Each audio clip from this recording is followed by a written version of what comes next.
모두 안녕하셨습니까? 저번까지 유마경의 그 첫 서두의 불국품을 모두 이제 마치고 오늘은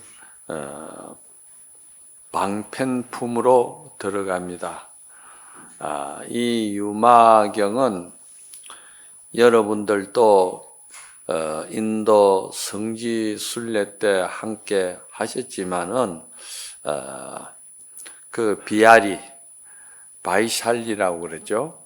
바이샬리 도시를 우리가 지나가고 또 거기 잠깐 머물기도 했는데, 이 바이샬리는 인도에서도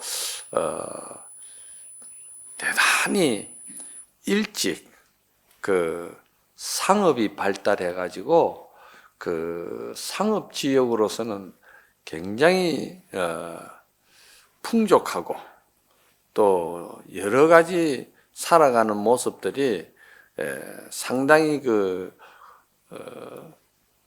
좀 이렇게 변화를 많이 일으킬 수 있는 발전적인 그 성격을 많이 가진 도시가 바이샬리예요.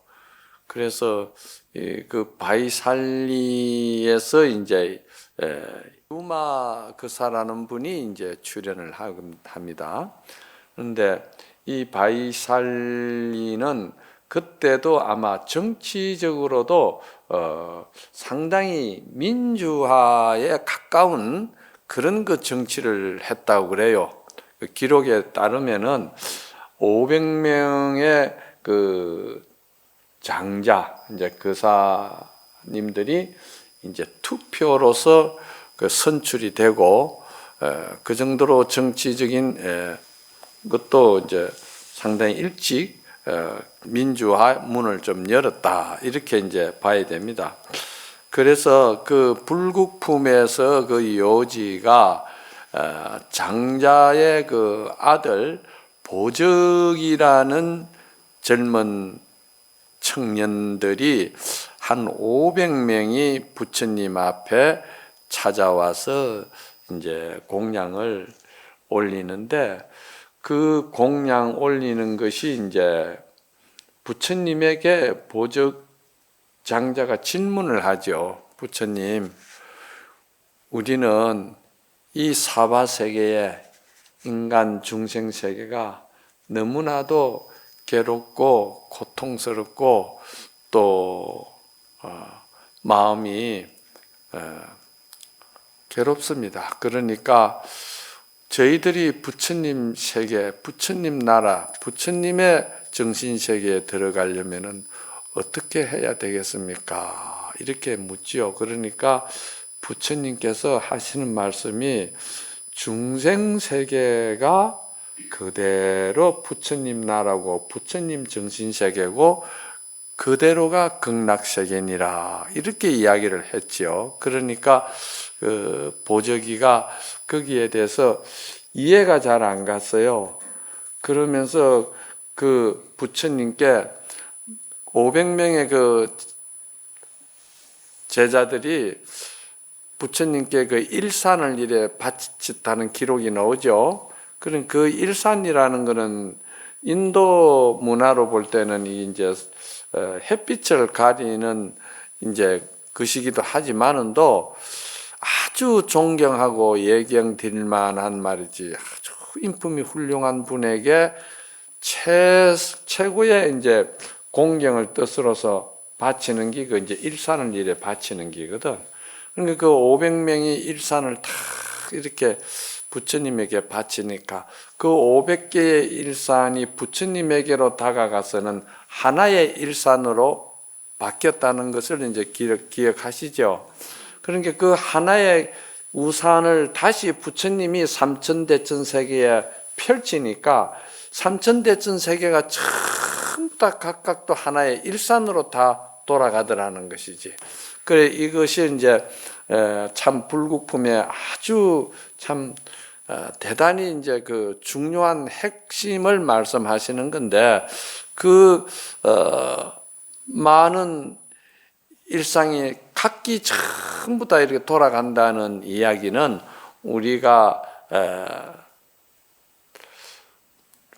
공부를 할 때 참 일심은 무엇이며 또 무념은 무엇이고 무심은 무엇이며 무심삼매라고 하는데 삼매는 무엇인가, 이제 우리가 많은 법문 가운데 이런 용어들이 나오죠. 그런데 그 용어의 그 뜻이라는 것이 무심삼매라고 해서 그냥 비유로 말하자면은 그 호수나 바닷가에 큰 바위 돌이 하나 있는데 그 바위 섬이 말이지 아무 작용 없이 그냥 그렇게 우뚝하게 서가 있는 것이 무심삼매가 아니고 선정이 아니고 그게 아니다는 것을 이제 말씀하는 상징적인 뜻이 거기에 있어요. 그러면은 그것은 하나가 일체를 갖다가 다 포섭할 수 있고 또 일체가 또 하나로 돌아갈 수 있고, 이게 이제 법성계에서 말씀하는 일중일체 다중일이요 일적일체 다적일이니라. 이 이제 항상 중생들은 그 오랜 숙세로 나고 죽고 자기 어떤 생멸의 윤회 속에서 그 익혀온 많은 그 습관이라 할까 생각이라 할까 욕심이라 할까 그것이 뭉쳐진 것을 고정관념이라고도 이야기를 하고, 그런 그 고정관념이라는 것이 결국은 뭉쳐서 자기의 그 마음자리에 없는 것이 있는 것처럼 기운이 서려 가지고 틀이 잡은 것을 갖다가 그거를 이제 마음이라고 그러는데 그걸 중생 마음이라 그런다 이 말이야. 중생은 자기를 삼고 있는 그 주인공인 마음은 그게 헛것의 기운이 모여서 된 건데, 그 헛것의 기운이 근본이 뭐냐면은 욕망이고 욕심이고, 그 욕망과 욕심은 그러면은 뭐냐? 그거는 욕망과 욕심이라는 그것은 바로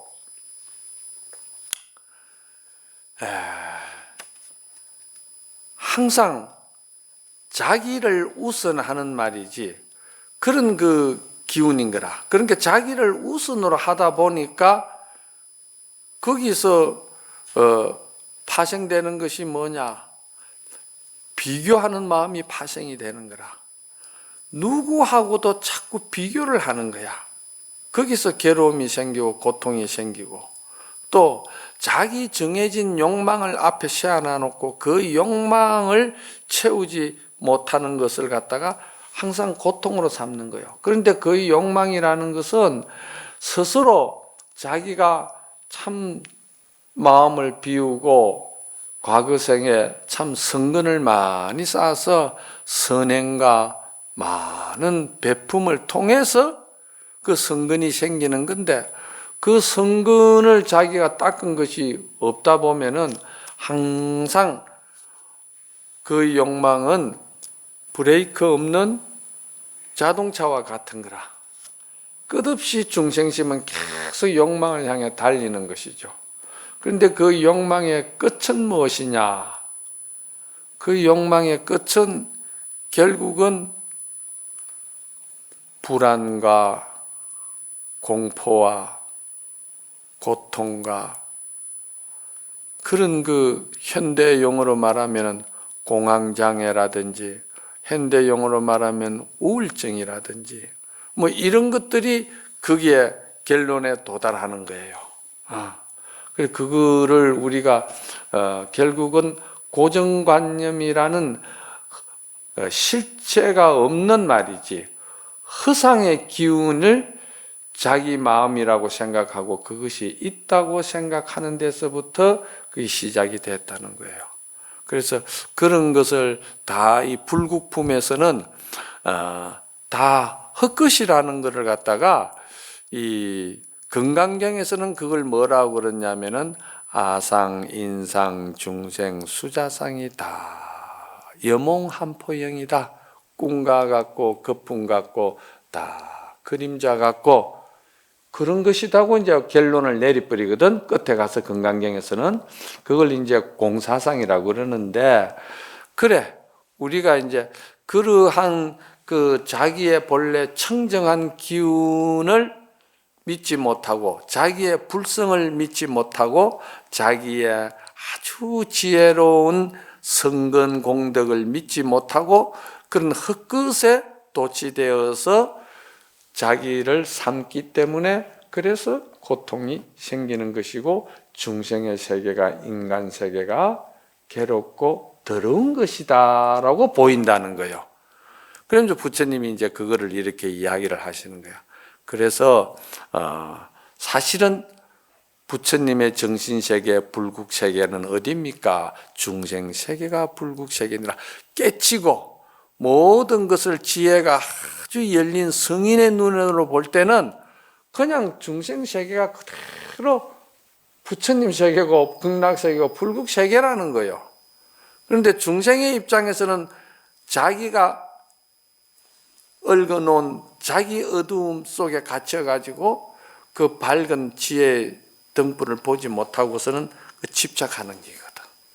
그러니까 인간 세상은 더럽고 투쟁이고 인간 세상은 모두가 공포고 괴롭고 고통이라는 것을 그것밖에 볼 수가 없는 것인데 성인의 눈에서 볼 때는 그렇다는 거예요. 그래서 하은경에도 부처님이 성부를 떡 하시고 보니까 일체 중생이 다 부처님의 세계고 일체 중생이 전부 다 부처의 불성을 다 열고 가지고 있더라는 걸 그렇게 이제 이야기한 것이 불국품의 내용이었습니다. 잊어버릴까봐 내가 이제 쉽게 이제 비유를 해서 말씀드린 거야. 그럼 오늘의 방편품으로 이제 들어가 가지고 그 여기서 이제 방편이라고 할 때 이 방은 뭐냐 하면은 한문으로는 이게 모방자인데 이 방이라는 말은 어떤 그 정신 수행에 성인의 경지에 도달하고 부처님의 세계를 열어버린 극치의 지혜의 세계를 방이라고 그러는 거예요. 방이라고 한다 이 말이에요. 그럼 우리가 보통 방편이라고 할 때는 진실하고는 상관없이 말이지 적당하게 근기에 맞춰서 이렇게 방법론을 이야기하는 것이 방편이라고 이야기하는데 그 말이 맞죠. 맞는데 그러나 그것이 부처님의 세계와 진여의 세계와 진리의 세계를 다가갈 수 있도록 방법론을 이야기한다는 것은 근본의 본질의 세계를 본 사람이라야만이 그걸 할 수가 있는 거다 이 말이야. 그 말이. 그러니까 본질의 그 부처의 세계를 보지 못한 사람은 짐작으로 하는 이거는 방편이 아니고 확실하게 그 끝을 보신 분의 말씀이 방이다 이 말이야. 그러면은 편은 뭐냐? 편이라는 것은 이제 방은 진리를 본 것을 말하는 것이고 편이라는 것은 중생이 거기에 도달할 수 있게끔 그 근기와 그 성근과 그리고 그 신심과 그 마음을 밝히고 닦고자 하는 원력의 그릇의 용량만큼 거기에 맞게끔 이렇게 방법을 써서 중생을 인도해 주는 걸 갖다가 편이라고 그런다 이 말이에요. 그래서 그걸 둘이 합성해 가지고 방편이라 그런다 이 말이에요. 그래서 이거를 이제 방편품이다 그러는데 부처님께서 이제 말씀하신 그 진리의 세계를 누가 유마거사라는 분이 그 세계를 봤다는 것이고 부처님의 또 지혜를 유마거사가 열었다는 것이고 그러니까 유마거사님은 완전히 부처님과 똑같은 경지에 계시는 분이다 이 말입니다.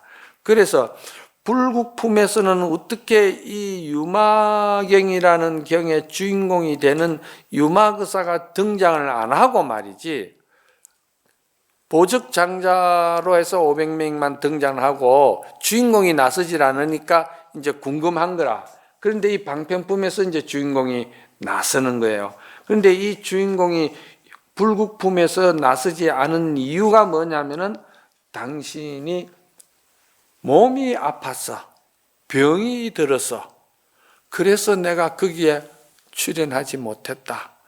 그러면서 자기는 몸이 아프고 병이 들었기 때문에 이제는 자기를 보고자 자기에게 인연이 있는 사람은 자기와 같이 함께 만나서 부처님의 법을 그 이제 진리의 법을 열겠다는 것이 유마거사의 방편이다 이 말이요. 그래서 유마거사는 거기에 나오지 아니한 것은 내가 방편법을 쓰기 위해서 나의 방편은 중생들이 아프기 때문에 고통스럽기 때문에 내 병의 병명도 중생으로 인해서 얻은 병이다 이 말이야. 그래서 그 병이라는 방편을 앞에다가 걸어놓고 이제 나타나기 시작하는 거예요. 지금 이 방편품에서 이제 나타나는 거야 유마거사가. 이제 이런 거를 이제 아셔야 돼. 여러분들은 이게 이제 하도 오래만에 이래 듣고 하기 때문에 그래서 이 방편품에서 이제 유마거사라는 분이 이제 등장을 합니다. 그래서 유마거사 등장하시면서 여기에 이제 본문을 한번 보도록 합시다. 모두 합장해 보세요. 그때의 비아리 큰 성 가운데, 비아리 큰 성이라는 것은 바이샬리를 말하는 겁니다. 비아리 큰 성 가운데에 장자가 있으니 그 이름이 유마일 거사다. 이미 일찍이 한량없는 여러 부처님께 공양을 올려서 깊은 성근을 심었으며 무생법인을 얻어서 그 말에 대한 법문에 대한 말 재주가 아주 걸림이 없고 신통이 아주 유효하여서 모든 진리의 법을 다 통달하였으며 두려움이 없는 그 법의 힘을 얻어서 일체 마구니의 번잡스러운 것을 다 항복받았고 깊은 법문에 들어가서 지혜로서 제도함을 잘 하였기 때문에 방편이라고 한다. 방편에 통달했다 이 말이죠. 자, 합장 내리시고, 자, 그러면은 여기서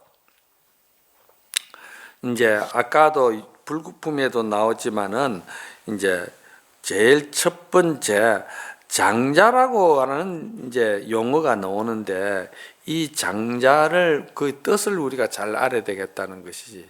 인도에서는 그 장자라고 칭호를 줄 때는 기준이 있어요. 기준이. 그런데 참 많겠지만은 대체 10가지 기준이 있는데 첫째, 인도에는 그 사성계급 문화가 아주 뿌리 깊은 곳이잖아요. 여러분들이 다 가보셨지만은. 그래서 과거 생에 참 성근을 많이 심어야 그 참 모든 말이지 그 가문이고 문벌이고 다 이것이 복 많고 그런데 이제 태어나는 것이죠. 그건 이제 인과에 의해서 그렇다는 것이죠. 두 번째는 이제 장자라고 할 때는 그 지위가 아주 원만하게 좀 높아야 된다는 것이죠. 그리고 세 번째는 그 장자는 반드시 큰 재물을 많이 갖춰야 된다는 거예요. 부자라는 것이지. 그러니까 여기서 이 부자라는 것은 우리가 말하는 뭐 부동산 좀 장사 좀 해가지고 뭐 하루아침에 이렇게 뭐 부자 되는 그런 개념의 뜻이 아니에요. 그렇기 때문에 우리나라는 한때 부자에 대한 인격에 대한 평판이 별로 안 좋았거든요. 부자에 대해서 그 인격성에 대해서 별로 좋게 이미지를 가지질 않았단 말이야. 그런데 여기서는 그런 뜻이 아니고 이 부자는 많은 사람들에게 너무 많이 베푸른 사람이기 때문에 베풀 수 있었다는 것은 부자만이 할 수가 있다는 개념이 달라요. 그래서 많이 베풀었다는 이야기예요. 부자라는 말은 아주 많이 베풀었고, 그리고는 그 건세 또한 항상 높았다는 것이지. 그리고 이제 거기에다가 재물과 그런 것만 풍부한 것이 아니고 마음 심성을 많이 닦아서 그 심성이 아주 지혜롭다고 평판이 나야 된다는 것이죠. 그래서 지혜가 깊고 또 이제 거기에 나이도 거기에 맞게끔 나이도 많은 분, 이걸 다 장자라는 거예요. 그리고 이제 삶에 대해서 거짓이나 또 이 뭐라고 그럴까, 막 요즘 말해서 뭐 그 속이는 거, 그런 일이 많잖아요. 공무원들이나 뭐 이렇게 좀 정치하시는 분들 보니까 좀 뭐 이렇게 속이대. 그런데 그 속인가 안 속인가 그것도 내가 말을 딱 그렇게 이렇게 말을 못하는 거라. 왜냐하면 그 사람 입장에서 볼 때는 하나도 안 속있습니다. 나 전혀 기억도 안 나는 이야기를 그래 하십니까 하면 나도 할 말이 없거든요.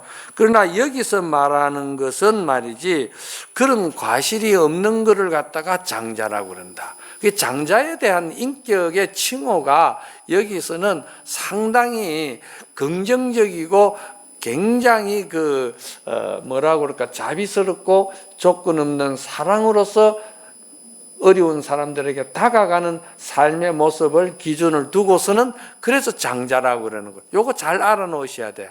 왜냐하면 계속 장자라는 이야기가 계속 나옵니다. 그러면서 여러분들이 그 장자라는 이야기가 상당히 대승경전에는 많이 나오는데 그 장자라는 뜻이 뭔가?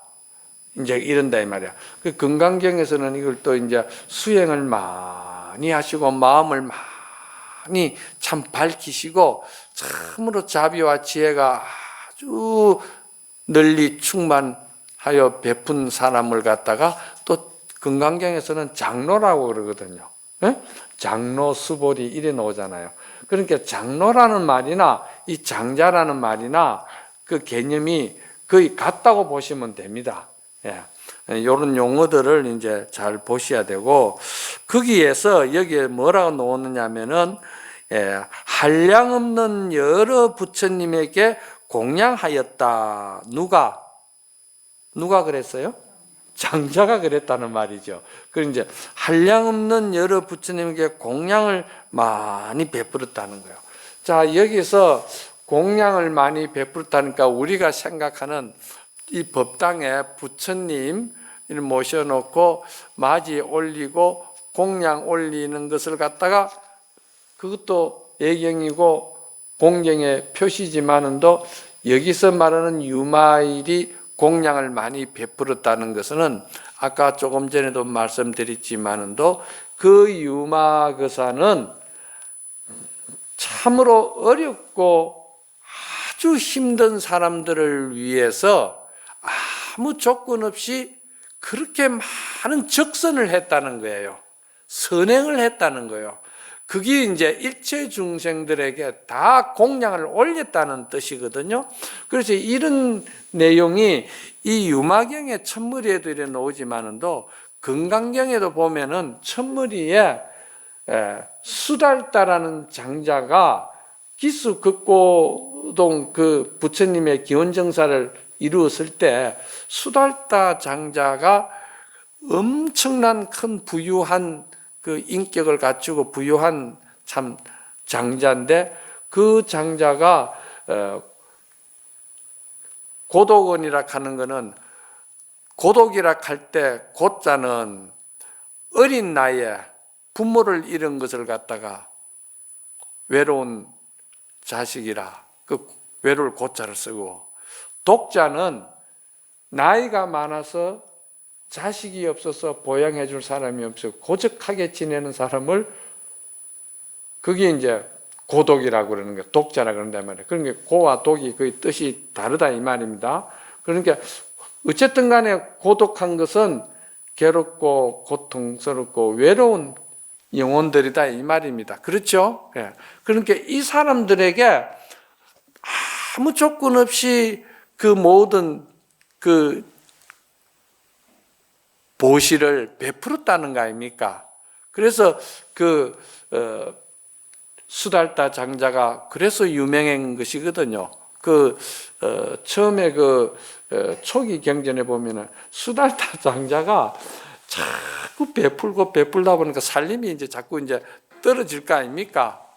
그런데 이제 그 당시에 수달타 장자가 부처님에게 묻기를, 부처님, 저는 이렇게 자꾸 재물을 과거 생으로부터 많이 이렇게 가지고 또 많이 이렇게 재물을 제가 이렇게 쌓았는데 이 재물을 다 남을 위해서 내가 해양을 해야 안 되겠냐 그러니까 부처님은 너 같은 사람은 재물을 끝도 없이 자꾸 뭐하고 벌어야 되고 가져야 된다는 거예요.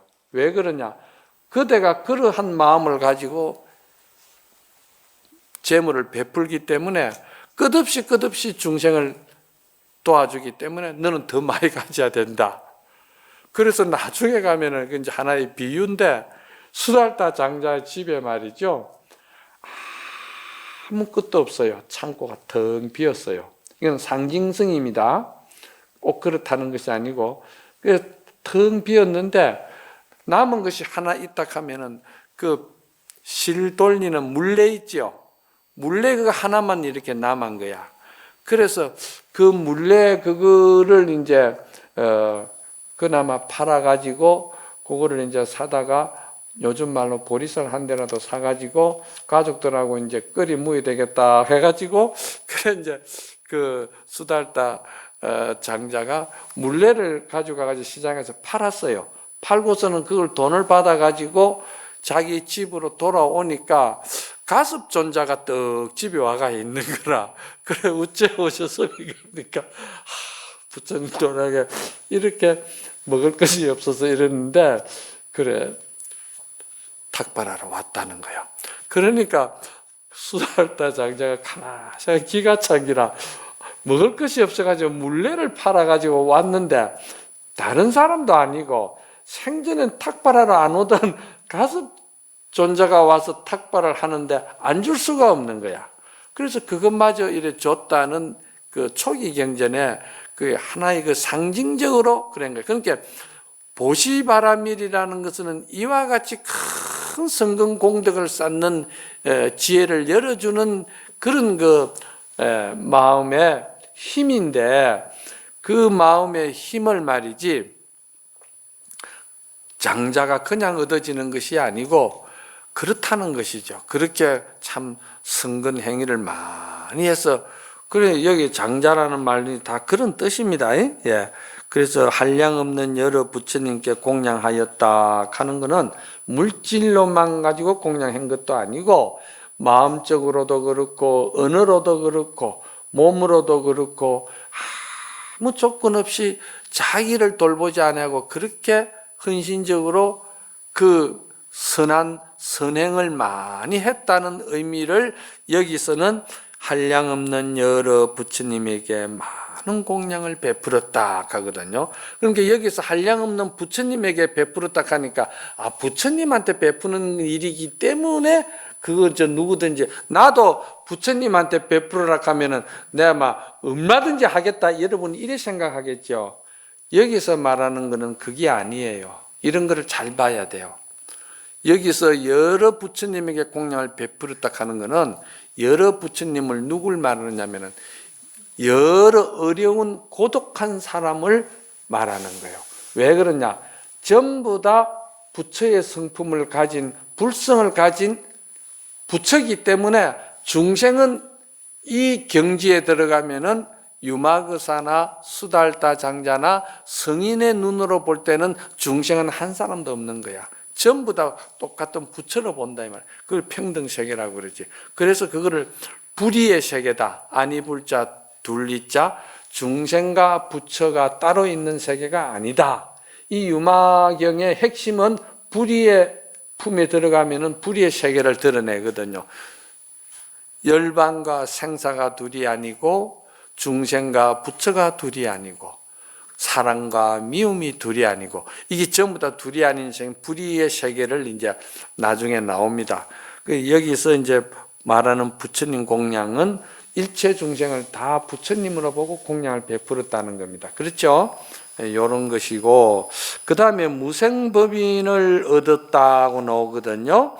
한량없는 여러 부처님께 공양 올려서 깊은 선행과 성근을 심었으며 무생법인을 얻어서 말재주가 걸림이 없었다 이래 나왔잖아요. 그러면 여기서 무생법인이라는 것은 뭐냐? 무생이라는 것은 없을 무자의 날생자거든요. 없을 무자의 날생자에 진리의 법에 도장을 찍었다, 법인이다 이 말이거든요. 그러면 여기서 그 무생이라는 것은 남이 없다는 이야기인데, 그럼 무엇이 남이 없느냐? 무엇이 남이 없을까요? 일체 모든 번뇌 망상이 일어남이 없다는 것이죠. 일어남이 없다 그런다 이 말이에요. 그러면은 그 어째 사람인데 마음인데 그 어째 그 성인이라고 번뇌가 없을까? 이렇게 이제 생각할 수 있거든요. 그러니까 그걸 잘 아셔야 돼요. 성인이라도 번뇌는 다 있는 겁니다. 그걸 아셔야 돼요. 성인이라도 번뇌는 다 있는 거예요. 그런데 성인의 번뇌와 중생의 번뇌가 다른 것이 뭐냐? 여기 중요한 거라. 그렇잖아요? 성인도 번뇌가 있고 중생도 번뇌가 있다 이 말이야.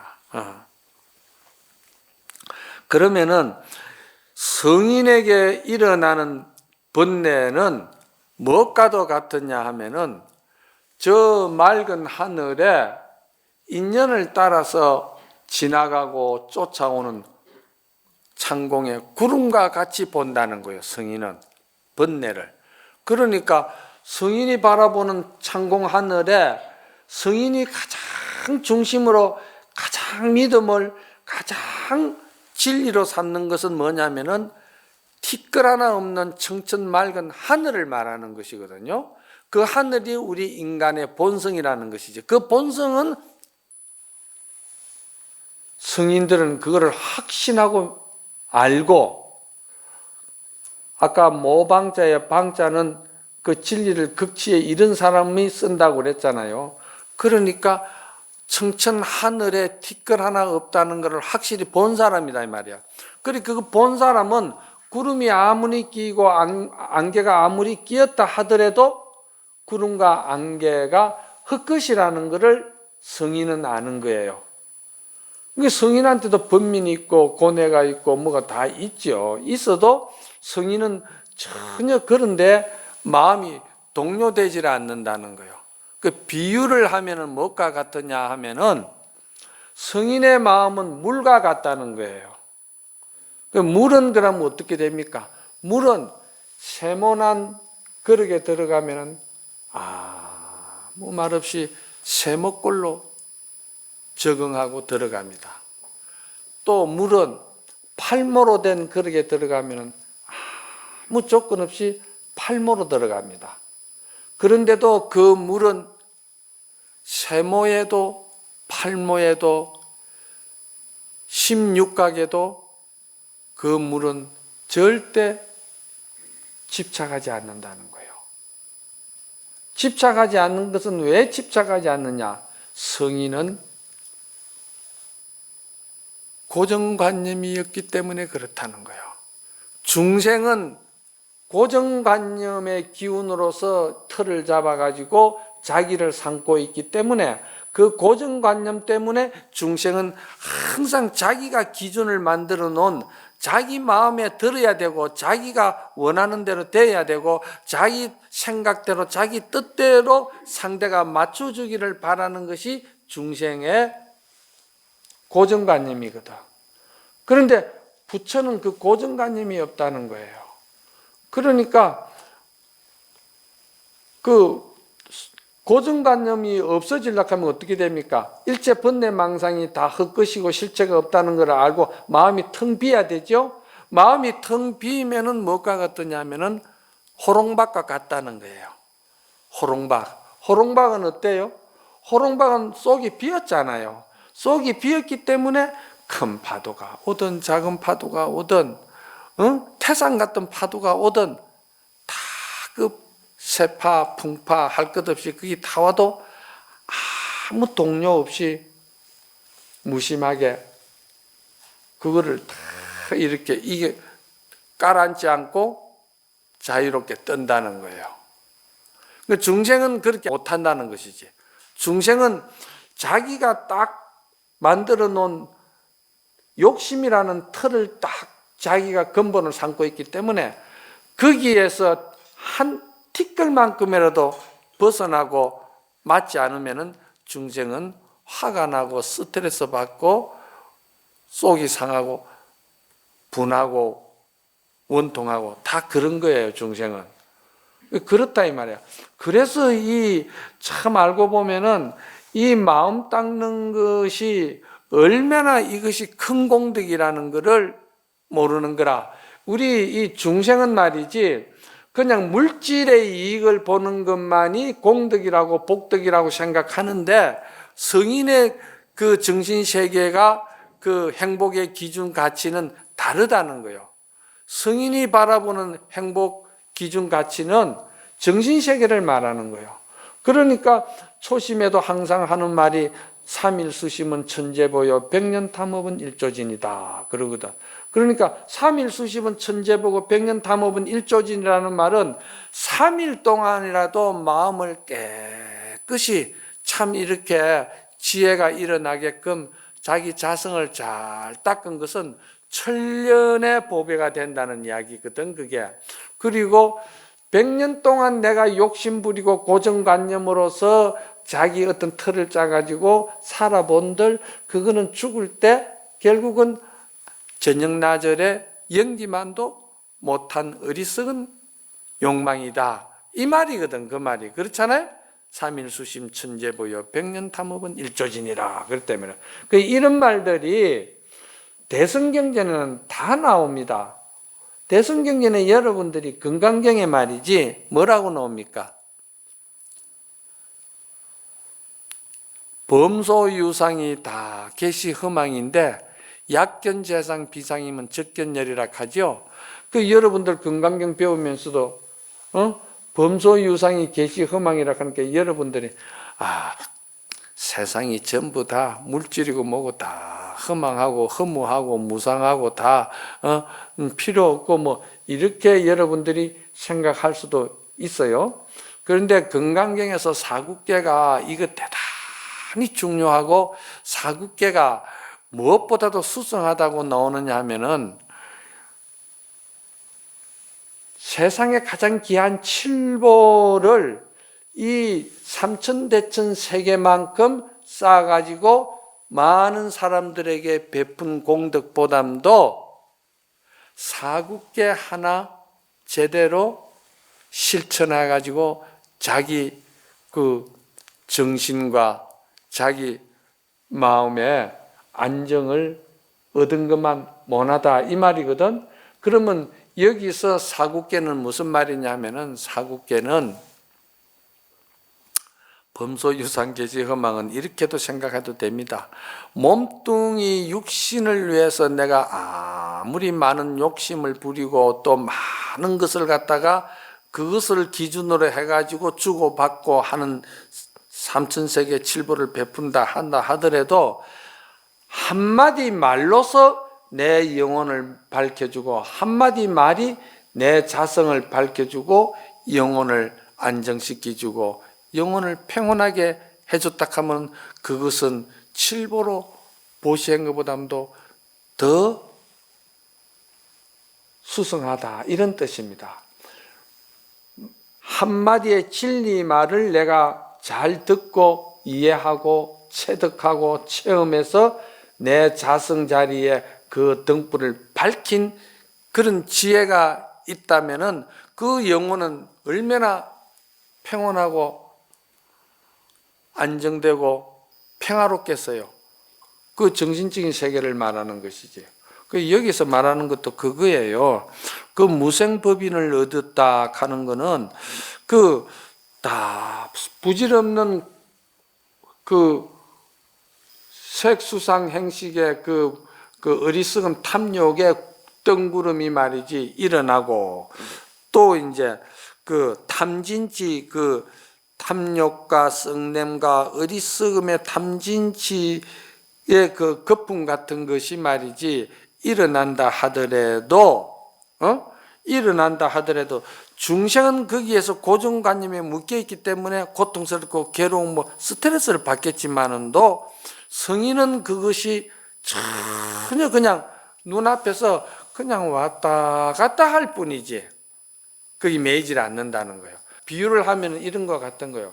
세상에 예를 들어서 술 잘 먹는 사람에게는 와인이나 소주나 이 좀 위스키나 이 값이 엄청 많이 뛰어 올랐다. 그럼 술 먹는 사람은 스트레스 받겠죠. 무슨 놈의 술값을 저래 올리느냐 하고 화가 안 나겠습니까? 담배 엄청 붓는 사람은 담배값 올라가고 담배 못 붓고 나면 스트레스 받겠죠. 안 그렇겠습니까? 그런데 예를 들어서 술 안 먹고 담배 안 붓는 사람한테 있어서는 거기야 올라가든지 내려가든지 앞으로 지나가든지 안 내려가든지 전혀 상관없다 이 말이야. 그러니까 성인의 지혜를 밝힌 사람에 있어가지고는 탐욕이나 어리석음이나 이 썩내는 마음이나 이 또 수상행식의 그 정신세계의 그 모든 정신적인 그 고통 이런 것들이 그냥 지가 혼자 왔다 갔다 할 뿐이지 성인한테는 아무 관심이 없다 이 말입니다. 이제 그 말이야. 그 무생법인을 얻으면은 그런 정신세계에 들어가니까 그 얼마나 행복하겠습니까? 이 세계를 내가 얻을 수 있게끔 참 진리의 한마디를 누가 해주고 그 진리의 한마디를 해준 사람의 그 공덕으로 인해서 내가 마음이 이렇게 밝아졌다 하면은 그거는 얼마만큼 큰 공덕이 되겠습니까? 그런데 중생은 말이죠, 그걸 공덕으로 생각하는 거야. 산수갑산을 가더라도 나는 지금 내 주머니에 들어오는 것이 좋고, 산수갑산을 가더라도 난 그래도 차 좋은 거 타는 게 좋고, 또 내가 부자 되는, 물질이 부자 되는 게 좋지, 나 정신세계 그거 무슨 의미가 있습니까? 그게 이제 중생하고 이 진리를 추구하는 성인하고 그 가치관의 개념의 판도가 달라진다 이 말이에요. 안 그렇겠어요? 그렇죠? 이제 이런 거를 잘 아셔야 돼. 그래서 그 무생법인을 이룬 사람의 그 또 공덕이 뭐냐면은 말재주가 걸림이 없다 이렇게 나왔죠. 그죠? 무생법인을 얻어가지고 말재주가 걸림이 없었다 이렇게 나오거든요. 그래 말재주가 걸림이 없다 하는 말은 그 자기의 자성 성품을 밝게 보고 또 이렇게 마음 세계를 갖다가 확실히 자기가 열어버린 사람은, 그 사람은 중생들에게 법문을 하는데 그 법문이 아주 맞춤 법문으로 나간다는 거예요. 그 방편이 뛰어난 사람이지. 맞춤 법문이 나간다는 거예요. 왜 그러냐 하면은 이게 말이지, 그 부처님이 경전을 말씀하고 뭘 말씀하는데도 참 비유에 능통하지 못하고 그냥 그것이 참 좋은 느니라, 복을 많이 지어라, 공덕을 많이 지어라, 그거보다 좋은 게 없다 이렇게 이야기하는 거 하고, 왜 복을 지으면 좋은 것인지, 왜 공덕을 지으면 어떻게 구체적으로 어떻게 좋은 것인지 이걸 갖다가 다른 비유를 통해서 이해를 잘 시키는 사람만이 그 사람이 진짜 법에 달통한 사람이고 아주 지혜에 뛰어난 사람이라서 중생을 제도 못할 사람이 없다 이 말이야. 그게 이제 아까 여기 지금 누구를 말하는 거예요? 지금 이게 유마그사를 지금 이렇게 유마그사에 대한 말이지 엄청난 지금 이렇게 공덕과 그 인덕을 이렇게 지금 이제 찬양하는 거예요, 이게. 그러니까 그만큼 유마그사가 대단한 사람이라는 걸 갖다가 이 주인공을 갖다가 탁 이렇게 이제 품위 있게 딱 이렇게 드러내는 거라 이 말이요. 그리고서는 그 다음에는 또 뭐냐면은 신통에 유의하다 했거든요. 유마그사가 신통이 자제하다 했거든요. 그 여기서 여러분들이 이 본문을 볼 때는 신통이 자제하다 하니까 유마그사는 신통이 좋아가지고 그냥 신통으로서 말이지 비 오는 날도 말이지 금방 햇빛 나게 만들고 또 산도 말이지 금방 평지를 만들어 버리고 신통이 자제하니까 이렇게 여러분들이 생각하는 어리석은 사람들이 옛날에는 많았어요. 불법만 통달하면은 무엇이든지 다 하루아침에 막 부자가 되고 막 하루아침에 말이지 모든 것이 다 성취가 되고 이 어리석음의 극치를 가지고 공부한다고 닦고 앉아있는 사람들도 많은 거라. 여기서 말하는 신통은 대성경전에서 말하는 신통은 뭘 말하느냐 하면은 다 생금내로 자기 자 위주로 자기 자신 위주로 항상 생각하다 보니까 아만도 아상도 그리고 나는 너와 다르다는 인상도 또 모든 것은 다 중생들이 다 어려워도 나만은 그런 고통과 한란과 어려움에 취하지 않는다 하는 중생심도 이런 생각으로 전부 다 이 우리 중생심이 고정관념 어두움에 의해서 쌓여가 있는데 그런데 여기서 신통의 뜻은 뭐냐 하면은 그런 중생이 아무 조건 없이 누구에게 베푼다는 거예요. 그런 중생이 아무 조건 없이 선행하고 헌신하고 봉사하고 착한 마음을 연다는 거예요. 그러니 그 중생이 착한 마음을 여는 것이 그게 쉬운 일입니까? 중생으로서는 당연히 자기 욕심의 근본을 삼고 자기 욕심의 어떤 가지 그 틀에서 욕망을 채우려고 하는 그게 정상인데 그 중생이 말이지 전부 다 남을 위해서 헌신하고 베풀고 장자처럼 그래 한다는 것이 그게 쉬운 일이 아니고 그게 귀한 일 아닙니까? 귀한 일이니까 그걸 신통이라고 그러는 거야. 그 뭐 갑자기 막 없던 것이 생기게 만들고 막 그렇게 하는 것이 허황되고 그 허상을 쫓는 말이지 그 어두운 그 중생의 미혹함의 극치를 말하는 것이 아니고 그런 중생이 부처님의 진리를 닦고 마음을 닦으면은 그런 중생이 성인의 마음을 가지고 쓰니까 그게 신통이라 이 말입니다. 그래서 나중에는 이제 조사선에 들어가면은 그 신통이 뭐로 표현하냐면 방거사는 산에 가서 나무 해오고 또 옹달샘에 가서 물 길러 오고 또 저 먹고 한 송이 꽃을 보고서는 참 기쁜 마음으로 그 한 송이 꽃과 내가 그 향기와 하나가 되는 이런 말이지 그런 것들이 나와요. 그것이 신통이라고 나옵니다. 방거사 의록에는. 그게 뭐겠습니까?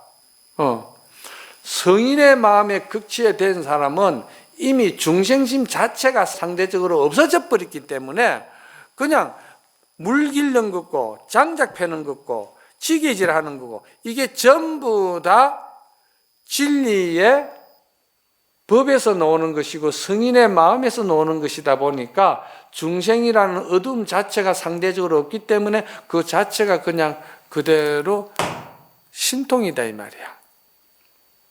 그 신통이다 야. 그게 이제 구름이 하늘에 없으면은 만리가 하늘로 보이고 구름이 끼면은 바로 요 위에가 하늘이 끝이잖아요. 그와 같은 이치다 이 말이야. 마음을 밝히면은 그와 같이 그리고 이제 큰 원을 성취하였다 이런 때가 있거든. 큰 원을. 그러니까 우리가 원하는 원은 뭐냐면은 작은 욕심이거든. 작은 욕심은 뭐냐면은 조그마한 자기 소망 하나 성취하면은 막 좋겠다. 그래서 누가 말이지 뭐 조그마한 일에 이익을 봤다 하면 니는 기도해가지고 성불 했다 이가 이제 그러는 거요. 그게 이제 법도 모르고 무지하면은 불법이 뭔지도 모르면은 니 기도해가지고 그 니 성불 했다 이가. 스님 저 사람은 성불 했습니다. 그럼 내가 그런 사람한테 내가 말 잘못하면 안 되거든. 그 맞춤 법문을 해줘야 되거든요. 아 그렇습니다. 그래서 참 기도를 잘 하셔서 참 성불하셨습니다. 예, 참 성불하셨다고 그러니까 이 불법도 여러분들이 지혜에 따라서 이 마음에 따라서 천청만청 구만청입니다. 그걸 알아야 됩니다. 예. 그래서 여기서 말하는 큰 원을 성취했다 하는 말은 첫째가 뭐냐? 중생무변서원도 중생이 끝이 없다. 중생이 끝이 없다는 말은 중생의 욕심과 욕망과 고정관념이 끝이 없는데 나는 그거를 내가 항복받겠다는 거예요. 그건 중생이라 할 때는 자기를 말하는 거예요. 내 마음의 중생이 끝이 없는데 내가 이것을 항복받겠다 이 말이야. 그래서 중생무변서운도요 번뇌무진서운단 아니라 내 마음의 그 어리석음의 번뇌가 끝이 없는데 부처님의 진리를 위해서 나는 이 번뇌를 내가 끊겠다 이 말이야. 번뇌무진서운단 법문무량서원아 부처님의 진리의 법문이 그 참 끝없이 저 창공하늘이 끝없이 그렇듯이 내가 그렇게 마음을 넓히는 평수가 끝이 없는데 그것을 내가 끝없이 다 밝히겠다는 거 아니에요. 법문무량서원학이고 불도무상서원성 불도가 끝이 없기. 그러니까 여기서 보살이라 하면요 누굴 말하냐면 보적을 말하는 것이고 또 유마거사를 말하는 것이고 보적을 따라온 500명의 제자를 말하는 것이고 이 대승경전에 나오는 모든 사람들은 전부 다 보살이를 들어가는 거야. 중생은 없어요. 그러니까 이게 소승경전하고 달라요. 대승경전은. 대승경전에 출연하는 인물들은 이름이 중생이지 전혀 중생 자체가 없어요. 금강경에서도 우리가 중생이 어떻게 그건 중생이 없어요. 전부 다 대승이라는 말은 뭔 말이냐? 전부 다 보살을 말하는 거예요. 보살. 그래서 큰 원을 성취했다는 것은 중생무변서원도, 번뇌무진서원단, 법문무량서원화, 불도무상서원성을 이루겠다는 것이지. 그게 다 누구를 위한 거냐? 자기를 먼저 제도하고서는 자기를 제도하면은 일체 중생도 다 자기가 제도해 줄 수가 있다 이 말이야. 뭐 어떤 사람이 스님 저는 좀 공부를 좀 해서 중생을 좀 이렇게 많은 사람을 제도하고 싶고 베풀고 싶고 그게 되나? 그게 아니거든. 그 생각과 뜻만 그렇지. 그런 사람은 욕심의 경계가 충족될 수 있는 기회가 오면은요, 그것 택하지 부처님 법 안 택합니다. 그런 것이 이제 그게 다 여러분들 아셔야 돼요. 뭐 택 없이 그냥 그렇게 도가 이루어지고 그런 거 아니에요. 근기에 영리하고 우둔함을 잘 분별한다 했거든. 그래서 근기에 영리하다는 것은 사람을 척 보면은 저 몇 냥 되겠구나. 보살 내가 보니까 그러기 몇 냥어치 되겠구나. 저 성격이 내가 아는데 저 성격 내가 건들면 안 된다. 저 성격 저 비유 맞춰줘야 된다. 그러면은 그 근기 영역에 맞춰서 법문 나가는 거예요. 아시겠어요? 그러니까 조주스님은 그랬잖아요. 조주스님은 자사가 오니까 그 시자가 스님 자사가 왔습니다. 자사가 뭐냐면은요, 군구주의 제국주의에서는요, 자사라 하면은 우리나라 지금 말하면은 도지사거든요. 그때는 도지사라 하면은요, 사람 죽이고 살리는 도지사한테 맡긴 거예요. 군국주의에서는요. 그러니까 도지사가 자사가 왔습니다 하니까 조주스님이 의자에 앉아서 자불다가 그래. 그렇게 하고서는 옆도 안 돌아보고 또 졸고 앉아 계시는 거라 자사가 왔다 가는데. 그래 자사가 왔다가 그냥 조주스님께 그냥 절만 하고서는 그냥 가버리는 거라. 조주스님이 왔냐 갔냐 소리도 없어. 이게 조주 어룩의 놈이다. 그러니까 또 조금 있으니까 동네 이장이 왔다 가는 거라. 그러니까 이장님이 오셨어? 그러면서 그냥 조주스님이 맨발로 쫓아가는 거라. 아이고 우리 이장님 오셨습니까? 아이고 참 손을 잡고 반기면서 어째 이 어려운 그림을 이렇게 하셨습니까? 그러는 거라. 그러니까 시자가 가만히 가니까 기가 찬다 아이가. 여기 이제 근기설법이라 하는 겁니다. 방편법이 이런 것이 중요한 거라. 그럼 왜 그러냐? 도지사는 법을 알기 때문에. 여러분들도 절에 가면 이걸 아셔야 돼요. 아유 대보살님 오셨구나. 아유 큰 보살님 오셨구나. 그러면서 들어오셔서 차를 한잔 하십시다. 그러면서 차 베풀어주고 막 이렇게 하는 거는 그건 뭔 줄 압니까? 이장 온 거야. 그거 아셔야 돼. 그런데 정말 대보살이 오고 정말 그 뛰어난 신심이 뛰어난 사람이 오면은 그 사람에 대해서 주지스님이 별 신경 안 씁니다. 신경 안 써요. 말도 함부로 합니다. 왜? 그만한 거르기이기 때문에. 그런데 그런 거르기 아닌 사람한테는요, 요건 손톱만한 말도 조심해서 합니다. 저 삐치면은 며칠 간다. 다 아는 거야. 에? 그걸 이제 근기에 영리하고 우둔함에 잘 분별한다. 이런 뜻입니다.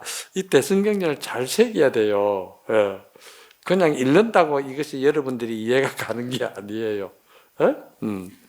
그 다음에 모든 행동과 지기를 잘 생각하고 거기에 맞게끔 잘 헤아린다. 이 같은 이제 뜻이죠. 그 다음에 이제 마지막에 뭐가 나오느냐 하면은 마음의 크기가 바다와 같다 이렇게 나오거든요. 그 이제 마음의 크기가 바다와 같다 하는 말은 그 이제 공부하고 보살행을 하고 수행을 하고 마음 닦는 것이 거르기 근기가 바다와 같다는 거예요. 그런데 바다에는 뭐냐 하면은 큰 공덕이 있는데 바다의 큰 공덕이 첫째가 무슨 공덕이냐면은 바다는 참으로 깊고 넓고 넓다 그런 공덕이 있다는 거예요. 그럼 이걸 바다로 이야기하는 겁니까?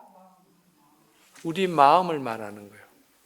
내가 보니까 저 보살님은 참 깊고 넓고 넓다 그 마음이 그렇게 우리 마음에 그런 것이 있다 이 말이에요. 그러기에 따라서 그렇다는 거예요. 그리고 두 번째는 우리 그 근기에 따라서는 아주 성품이 맑고 아주 깨끗해 가지고 더러운 것을 받아들이지 않는다는 거예요. 바다가. 예?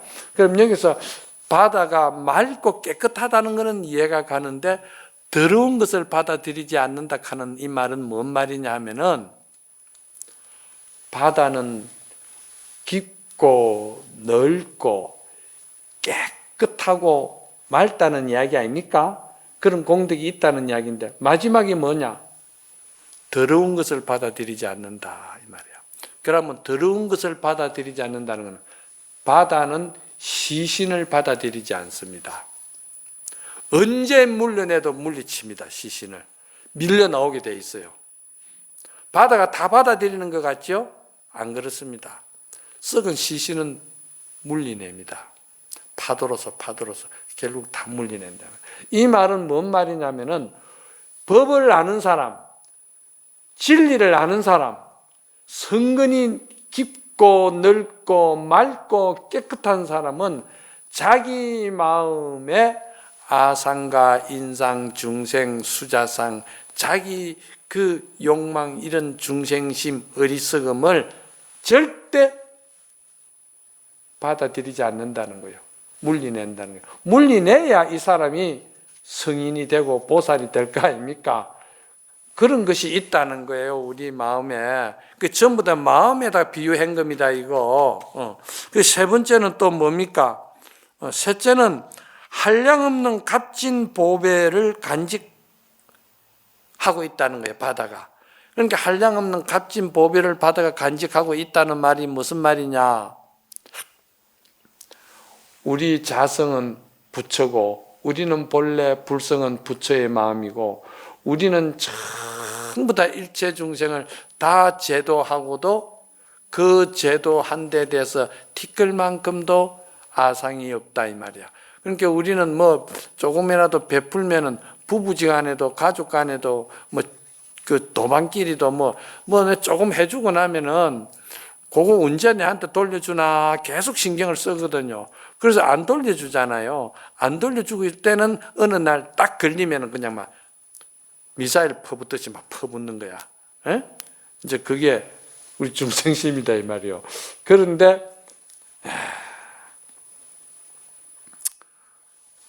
이 값진 참 우리 밝은 불성을 가진 우리 법을 아는 이런 수성한 이 성근이 많은 이런 우리 심성은 그런 게 없다는 거예요.